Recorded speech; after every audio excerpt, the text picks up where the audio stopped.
सुप्रभात बच्चों। हमने इस लेसन का आधा भाग पहले वीडियो पढ़ा। अब आगे का पाठ हम इस वीडियो में पूरा करेंगे। आपने पढ़ा कि एक लड़का था केशव जो पत्थरों पर नक्काशी का काम करता था और एक बार उसके पास बादशाह अकबर आ गए। शुरू में तो उसने उनको पहचाना नहीं, लेकिन एक पहरेदार के कहने पर उसने देखा कि तो सच में बादशाह अकबर है। तो उसके बाद उनको देख करके वो चौंक गया। अब वो उसके इंतजार में खड़ा रहा कि उसको समझ में नहीं आता क्या करे, कि काम अपना काम शुरू करे या बादशाह अकबर जब कहें तब उस काम को शुरू करें। तो उसके आगे फिर क्या हुआ देखते हैं कि बादशाह और अकबर ने उसके और उसके साथ में क्या बातचीत करी। आगे, तुम्हारा नाम क्या है? अकबर ने नरम आवाज़ में पूछा। केशव उसने नपा तुला जवाब दिया।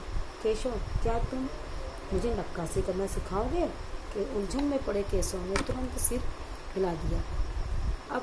तब तो तुम्हें मेरे लिए हथौड़े और छेनी का भी इंतजाम करना होगा। केशव फुर्ती से अपने पिता के पास भागा और उनका छेनी हथौड़ा उठाकर उल्टे पांव लौट आया। दोस्ताना अंदाज में अकबर केशव के पास जमीन पर बैठ गए और पास में पड़े पत्थर को खींचते हुए बोले, ठीक है, अब बताओ मुझे क्या करना है। यानी कि सब दोनों मुलाकात हुई तो सबसे पहले अकबर ने उसका नाम पूछा नरम मने आवाज़ प्यार से। तो केशव ने सीधे कहा केशव। बाकी कुछ नहीं बोला, नफा तुला मैंने बिल्कुल उतना ही जवाब जितना पूछा जाए। केशव, क्या तुम मुझे नक्काशी करना सिखाओगे? अकबर ने पूछा। तो उलझन में पड़े केशव ने सोचा तो हाँ कह दिया।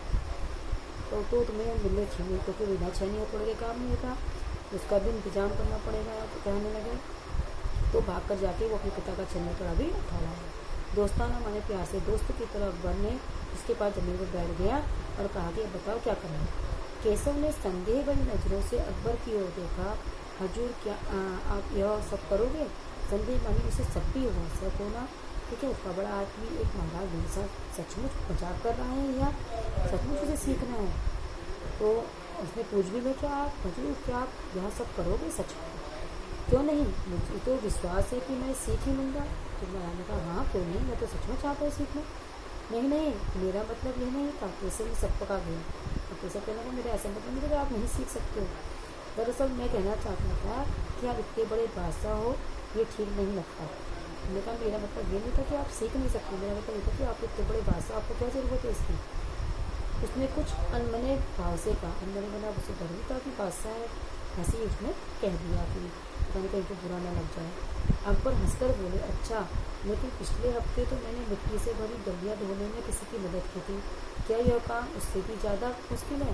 उसका डर हल्का करने के लिए समझाने के लिए कहा कि इससे पहले क्योंकि मैंने किसी के साथ डलिया में ले जाने का काम भी किया था, तो ये उससे ज़्यादा मुश्किल काम है जो मैं नहीं कर सकता। केशव अभी भी असमंजस की स्थिति में था। केशव अभी भी असमंजस समझ नहीं पा रहा था कि क्या करें। ऐसी स्थिति उसके सामने हो गई थी। वो अकबर के पास बैठ गया और उन्हें छेनी पकड़ाने का सही तरीका सिखाने लगा।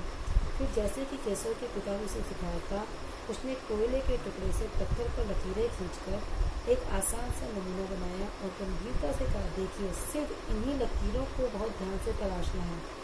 अकबर ने पत्थर पर छेनी रखी और जोर से हथौड़े से वार किया, जिससे कटाव ज़्यादा गहरा हो गया। अरे नहीं, केशव ने तुरंत गलती पकड़ी। हथौड़े को आहिस्ता से मारना है, आहिस्ता मारना धीरे से, ऐसे उसने करके दिखाया। और हाँ, अपनी आंखें थोड़ी नीच कर रखें वरना कीर्चें उड़कर आंखों में चली जाएगी। अकबर मुस्कुराए, जी हजूर।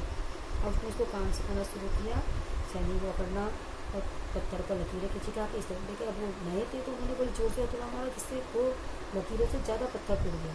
तो उसने समझा रहा कि ऐसे मत करो, बहुत धीरे से हथौड़ा मारो, और जब हथौड़ा मारो तो आंखों को थोड़ा बंद भी कर लिया करना, नहीं तो इसकी जो धूल है वो आपके आंखों में जा सकती। तो अकबर ने हंसते हुए कहा, जी हजूर। अकबर उठ खड़े हुए, जाते हुए बड़े प्यार से केशव का कंधा थपथपाया। जवाब में केशव भी मुस्कुरा उठा। वह लगभग भूल ही गया था कि उसकी बगल में बैठा यह व्यक्ति हिंदुस्तान का बादशाह है। एक अनाड़ी से वयस्क पर अपने काम की धाक जमाने में उसे मजा आ रहा था। वह बड़े ध्यान से देख रहा था कि अकबर किस तरह लकीरों को उकेर रहे हैं। बादशाह से जरा सी भी चूक हो जाने पर फौरन उसकी त्योरियां चढ़ जाती। अब अकबर भी जब मुस्कुराए तो केशव भी मुस्कुरा दिया और वो भूल गया कि ये उसको वो सिखा रहा है वो मुस्कुरा का इतना बड़ा राजा है, बादशाह माने राजा है। और वो ये सोचता था कि अनाड़ी से वयस्क, इतने बड़े वयस्क माने होता युवा, बड़ा आदमी, अनाड़ी माने इसको कुछ नहीं आता। और वो छोटा बच्चा था उसके सामने, तो उसे अपने काम को दिखाने लगी, मुझे इस काम को बहुत अच्छा आता, अपने काम की धाक जमा रहा था, अब उसे अच्छा लगने लगा था। और वो बड़े ध्यान से देख भी रहा था कि किस तरह वो काम कर रहे हैं, और जरा सी गलतियाँ करते तो सूर्य चढ़ाने में गुस्सा भी दिखा रहा था। काम करते करते अकबर पूछ बैठते, केसर सही है ना क्या? और फिर केसर सिर हिलाकर उनकी अपनी असहमति जता देता। पूछते अगर गलत है, असहमति माने सही ना होना, कह देते कि नहीं ये सही नहीं, तो बता दिया था। अकबर इत्मीनान से बैठ गए, माने आराम से, और केसर को काम करते हुए देखने लगे। अपने काम में खोए हुए उन दोनों को इस बात का एहसास नहीं हुआ कि आसपास मौजूद दूसरे संगतराज उन्हें बड़े कौतूहल से देख रहे थे। अब वो दोनों इतने मगन हुए काम करने में, कभी केसर उनको सिखाकर बड़े गौर से देखते, तो उन्हें पता ही नहीं चला कब उनके आसपास सारे लोग जो वहाँ के लोग थे, जो राजा है वहाँ पर करके उनके आसपास खड़े होकर के उनको देख रहे हैं कौतूहल से कि क्या ये सच में सीख रहे हैं, ये कौतूहल को साबित में खड़े हुए। अकबर ने गौर किया कि केसर पत्थर पर बने नमूनों को नहीं तराश रहा था, बल्कि अपनी तरफ से भी उनमें कुछ जोड़ रहा था, जिससे वे डिजाइन ज़्यादा खूबसूरत लग रहे थे। अकबर ने गौर से देखा कि जो बना बनाया पहले से नमूने पत्थर है, उसके साथ साथ केसर जो है उसमें कुछ एक्स्ट्रा काम, ज़्यादा काम कर रहा था कि ताकि वो और सुंदर लगने लगे, वो डिज़ाइन और अच्छा लगे। लड़के के काम करने के अंदाज को देखकर अकबर ने धीरे से कहा, केशव देखना, एक दिन तुम बड़े फनकार बनोगे। हो सकता है कि एक दिन तुम मेरे कारखाने में काम करो। अंदाज माने तरीका, तुम्हारा तरीका देखने मुझे बहुत अच्छा लगा। अगर ऐसे ही करोगे तो एक दिन बहुत बड़े फनकार कलाकार बन जाओगे और मेरे कारखाने में काम करोगे। कारखाना? कैसा कारखाना? केसर ने पूछा। बस एक बार ये महल तैयार हो जाए और लोग आगरा से आकर यहाँ रहने लगे, तब मैं कारखाना बनवाऊँगा। आगरा से आके जब पति जी को वो यहाँ आने लग जाए तो मैं यहाँ एक कारखाना बनवाऊँगा। कारखाना जानते हो, फैक्ट्री। इन कारखानों में मेरी सल्तनत के सभी से बढ़िया फनकार और शिल्पकार काम करेंगे। चित्र बनाने वाले कलाकार, गलीचों के बुनकर, संगत राज, पत्थर और लकड़ी पर नक्काशी करने वाले शिल्पकार सभी यहाँ काम करेंगे। तो उन्होंने कहा मैं इन सब लोगों के लिए अपने राज्य में फैक्ट्री बनाऊंगा, कारखाने खोलूँगा और सारे लोग यहाँ पे काम करेंगे। केसव का चेहरा चमक उठा, वो मुस्कुराते हुए बोला, मैं वहाँ जरूर काम करना चाहूँगा। उन्होंने कहा ये तो बहुत अच्छी बात है, मैं भी वहाँ बहुत अच्छे से काम करना, आपके वहाँ पे काम करना चाहूँगा। अकबर उठ खड़े हुए, जाते हुए बड़े गौर से केसव का कंधा थपथपाया और कहा, अच्छा बेटा अपना काम जारी रखो। अब अकबर खड़े हो गए और वहाँ से जाने लगे। हजूर क्या आप दोबारा आएंगे? केसव ने बड़ी उत्सुकता से पूछा। उत्सुकता माने बेचैनी हो रही थी कि जानने की इच्छा कि क्या दोबारा भी बादशाह आएंगे। तो बादशाह ने कहा, मैं जरूर आऊँगा केशव।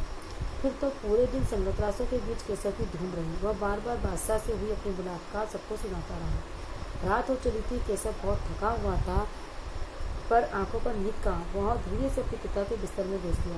पिता ने मुस्कुरा कर कहा, तुम तो अभी से इतने प्रसिद्ध हो गए हो।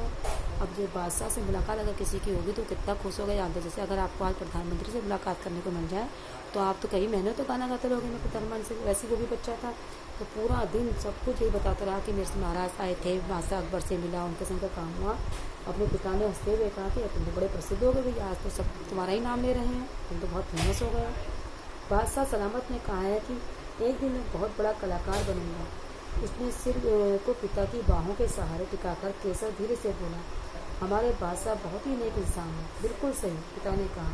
कुछ सोचकर केसर ने पूछा, बाबा एक बात बताओ, बादशाह के पास आगरा में एक से बढ़कर एक खूबसूरत महल है, फिर वे सीकरी में यह शहर क्यों बनवा रहे हैं? पिता ने कुछ याद करते हुए बताना शुरू किया, हाँ बेटा, बादशाह का आगरा बहुत सुंदर शहर है, और वो सीकरी में नया शहर बनवाने का भी एक खास कारण है। मैंने सुना है कि जब बादशाह अकबर कोई संतान नहीं थी, इस वजह से वह हर वक्त परेशान रहते थे और बहुत से साधु संतों और फकीरों के पास गए। भटकते भटकते बादशाह ख्वाजा सलीम चिश्ती के पास सीकरी आए। उन्होंने ही बादशाह को बताया कि उनके एक नहीं 3 संतानें होंगी। उन्होंने कहा, बेटा हाँ आगरा बहुत बड़ा शहर है, इसलिए उनको आगरा है, लेकिन वो फतेहपुर सीकरी को इसलिए बसाना चाहते हैं कि जब उनकी कोई संतान नहीं थी तो जब वो यहाँ आते थे तो यहाँ के साधु संतों ने उनको आशीर्वाद दिया था। ख्वाजा चिश्ती के दरगाह पर जब आए थे, वहाँ की फेमस है बताइए ख्वाजा सलीम चिश्ती के दरगाह, तो उन्होंने बताया था कि उनके 3 संतान होंगे, शहजादा सलीम, मुराद और दुनिया। केसर ने चेक किए हुए कहा, उनको नाम पता था तो केसर ने नाम भी बता दिया। बिल्कुल सही। तब बादशाह ने ख्वाजा सलीम चिश्ती के सम्मान में सीकरी में नगर बसाने का फैसला किया। तो उन्होंने कहा कि जब यहाँ से मुझे इतना बड़ा आशीर्वाद मिला है तो यहाँ को भी बहुत अच्छा बना दूंगा।